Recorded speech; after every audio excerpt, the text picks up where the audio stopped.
আসসালামু আলাইকুম। এটিএন বাংলা সংবাদে সবাইকে স্বাগত জানাচ্ছি ফাতিহা শাফি। দেশ পুনর্গঠনে সব শ্রেণীর মানুষকে সরকারের পাশে থাকার আহ্বান জানিয়েছেন প্রধানমন্ত্রী তারেক রহমান। বরিশালে বৃক্ষরোপণ কর্মসূচি ও ফ্যামিলি কার্ডের উপকারভোগীদের সাথে মতবিনিময় অনুষ্ঠানে তিনি বলেন, জনগণ পাশে থাকলে দেশ করার কাজে কোনো বাধাই বিএনপিকে আটকাতে পারবে না। ধর্ম বর্ণ নির্বিশেষে সবাই একসাথে কাজ করতে পারলে প্রত্যাশিত লক্ষ্য অর্জন সম্ভব। পরিবেশ রক্ষায় বৃক্ষরোপণের পাশাপাশি যত্রতত্র ময়লা আবর্জনা না ফেলার আহ্বানও জানান প্রধানমন্ত্রী।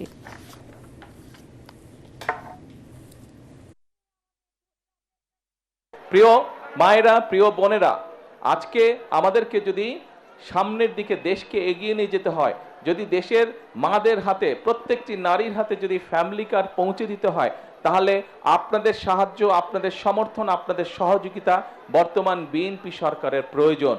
বিএনপি সরকারকে আপনারা যদি, দেশের নারী সমাজ সকলে যদি বিএনপি সরকারকে সহযোগিতা করে, যদি বিএনপি সরকারের পাশে থাকে, ইনশাল্লাহ আমরা ফ্যামিলি কার্ড আস্তে আস্তে সারা দেশে পৌঁছে দিতে পারবো। সকল ধর্মের মানুষকে একসাথে নিয়ে, কোনো ভেদাভেদ না, সকলকে মানবিকতার ভিত্তিতে বিচার করে আমরা এই দেশকে পুনর্গঠন করতে চাই, আমরা এই দেশকে সামনে এগিয়ে নিতে চাই। এবং সকল সময় আমি একটি কথা বলি, বিএনপির সকল রাজনৈতিক ক্ষমতার উৎস জনগণ। বরিশালের বাবুগঞ্জ উপজেলার পূর্ব রহমতপুর এলাকায় সেনাবাহিনীর গ্রীষ্মকালীন প্রশিক্ষণ মহড়া পরিদর্শন করেছেন প্রধানমন্ত্রী তারেক রহমান। সকালে মহড়াস্থলে পৌঁছে পায়ে হেঁটে বিস্তীর্ণ জঙ্গল জুড়ে সেনা সদস্যদের বিভিন্ন প্রশিক্ষণ কার্যক্রম ও যুদ্ধকালীন প্রস্তুতি পরিদর্শন করেন তিনি।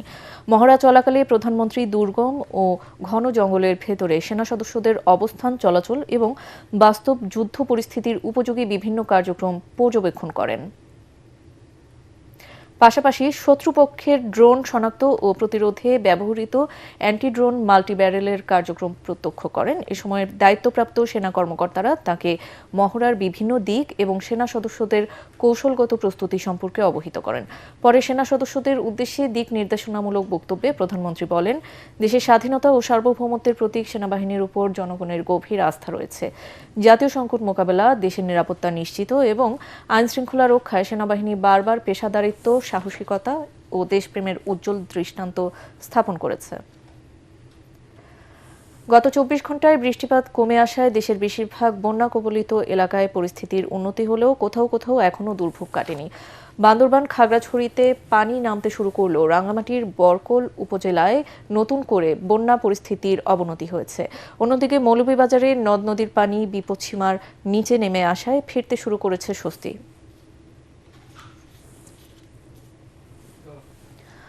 বন্যায় দক্ষিণ চট্টগ্রামের সাতকানিয়া আর বাঁশখালীতে দেখা দিয়েছে মানবিক বিপর্যয়। সেখানে প্রায় 90% এলাকা পানির নিচে তলিয়ে গেছে। প্রিয়জনদের দাফন করার মতো এক টুকরো শুকনো মাটিও মিলছে না। ভেলায় করে লাশ নিয়ে মাইলের পর মাইল ছুটছেন মানুষ। বুকফাটা এসব দৃশ্যের সাক্ষী এই জনপদ। বান্দরবান থেকে বন্যা পরিস্থিতির সবশেষ খবর জানাচ্ছেন আমাদের প্রতিনিধি মিনারুল হক। গত 24 ঘন্টায় বৃষ্টিপাতের পরিমাণ কমে যাওয়ায় বান্দরবানে বন্যা পরিস্থিতির আরো উন্নতি হয়েছে এবং সাঙ্গু মাতামুহুরী নদীর পানি কমতে শুরু করেছে। তবে বিপদসীমার কয়েক ফুট নিচ দিয়ে প্রবাহিত হচ্ছে এবং বান্দরবানের সাথে চট্টগ্রাম কক্সবাজারের সড়ক যোগাযোগ স্বাভাবিক হয়েছে। তবে থানচি উপজেলা এবং যে রোয়াংছড়ি উপজেলা রয়েছে সেখানে এখনো সড়ক যোগাযোগ পুরোপুরি চালু হয়নি। আমি যে জায়গাটিতে দাঁড়িয়ে রয়েছি শহরের আর্মিপাড়া এলাকায়, এখানে বন্যা দুর্গত মানুষদের মাঝে পৌরসভা এবং জনস্বাস্থ্য প্রকৌশল বিভাগ থেকে এখানে পানি সরবরাহ, বিশুদ্ধ পানি সরবরাহ দেওয়া হয়েছে। মূলত বন্যা দুর্গত এলাকার মধ্যে এখন বিশুদ্ধ পানি, খাবারের তীব্র সংকট দেখা দিয়েছে। আমাদেরকে স্থানীয়রা যেটি বলেছেন, এখন বন্যা পানি নেমে যাওয়া, নিম্নাঞ্চল থেকে পানি নেমে যাওয়ার পর তারা চরম দুর্ভোগের মধ্যে এখন দিন কাটাচ্ছে। এবং আমার পিছনেই এখানে শত শত ঘরবাড়ি যে ডুবে গিয়েছিল সেখানকার লোকজন এখন তারা ঘরবাড়ি পরিষ্কার করছে। বিজিবির পক্ষ থেকে, সেনাবাহিনীর পক্ষ থেকে, প্রশাসনের পক্ষ থেকে এবং বিভিন্ন স্বেচ্ছাসেবী যে সংগঠনগুলো রয়েছে তারাও এখানে খাবার সরবরাহ করছে। তবে একটি মানবিক সংকট দেখা দিয়েছে বান্দরবানের। এবার প্রচুর এলাকা, বিস্তীর্ণ এলাকা পানিতে ডুবে যায় এবং যে কারণে প্রায় লক্ষাধিক লোক পানিবন্দী ছিল। তারা এখন চরম দুর্ভোগের মধ্যে দিন কাটাচ্ছে বলে আমাদেরকে স্থানীয়রা জানিয়েছেন। এটি ছিল আমার কাছে বান্দরবানের সর্বশেষ তথ্য। খাগড়াছড়ি থেকে বন্যা পরিস্থিতির সবশেষ খবর জানাচ্ছেন আমাদের প্রতিনিধি আবু দাউদ। খাগড়াছড়ি বন্যা পরিস্থিতি উন্নতি হওয়ার সাথে সাথে জেলার বিভিন্ন জায়গায় যেসব এলাকায় পানিতে প্লাবিত হয়েছিল সেসব এলাকার ক্ষয়ক্ষতির চিত্র ধীরে ধীরে ফুটে উঠতে শুরু করেছে। বিশেষ করে এখানকার যে গ্রামীণ রাস্তাঘাট, আভ্যন্তরীণ সড়ক, কৃষি সেক্টর, এই তিনটি খাতে বিশেষ করে বেশি ক্ষয়ক্ষতি হচ্ছে। কৃষি বিভাগ জানিয়েছে পুরো জেলায় গেল এই চলমান বন্যায় অন্তত 1000 হেক্টর ফসলি জমি ক্ষতি হয়েছে। এর মধ্যে রয়েছে আমন বীজতলা, রয়েছে আউশ চারা এবং বিভিন্ন শাকসবজি। খাগড়াছড়ির চেঙ্গি এবং মাইনী নদীতে গতকালের তুলনায় আজকে পানি কিছুটা বেড়েছে। দিঘিনালার ছোটমরিং এলাকায় এখনও কিছু নিচু এলাকা, বিশেষ করে মহালছড়ির কিছু নিচু এলাকা এখনও পানির তলে রয়েছে। সেসব এলাকার মানুষের জন্য খাদ্য, শুকনো খাবার, এগুলোর জন্য উপজেলা প্রশাসন, জেলা প্রশাসন, সেনাবাহিনী, বিজিবি, পার্বত্য জেলা পরিষদ, জেলা বিএনপি তারা নানা রকম ত্রাণ তৎপরতা অব্যাহত রেখেছে। তো সব মিলিয়ে বলা যায় এখানকার বন্যা পরিস্থিতির উন্নতির সাথে সাথে এখানকার প্রশাসনও তৎপর রয়েছে। এই ছিল খাগড়াছড়ির বন্যা পরিস্থিতির সর্বশেষ।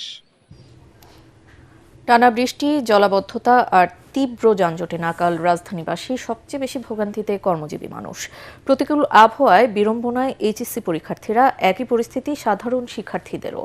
আবহাওয়া অফিস বলছে পুরো জুলাই মাস জুড়েই থেমে থেমে বৃষ্টি হবে, তবে 2 দিন বিরতি দিয়ে ভারী বৃষ্টিপাত হতে পারে 16 জুলাই থেকে। এদিকে দেশের 8 জেলায় স্বল্পমেয়াদী বন্যার আশঙ্কার কথা জানিয়েছে বন্যা পূর্বাভাস কেন্দ্র। পরবর্তী সংবাদ দেখার আমন্ত্রণ জানিয়ে এখনকার মতো শেষ করছি। আর এটিএন বাংলা সংবাদ ইউটিউবে দেখতে ব্রাউজ করুন youtube/ATN বাংলা নিউজ। ধন্যবাদ।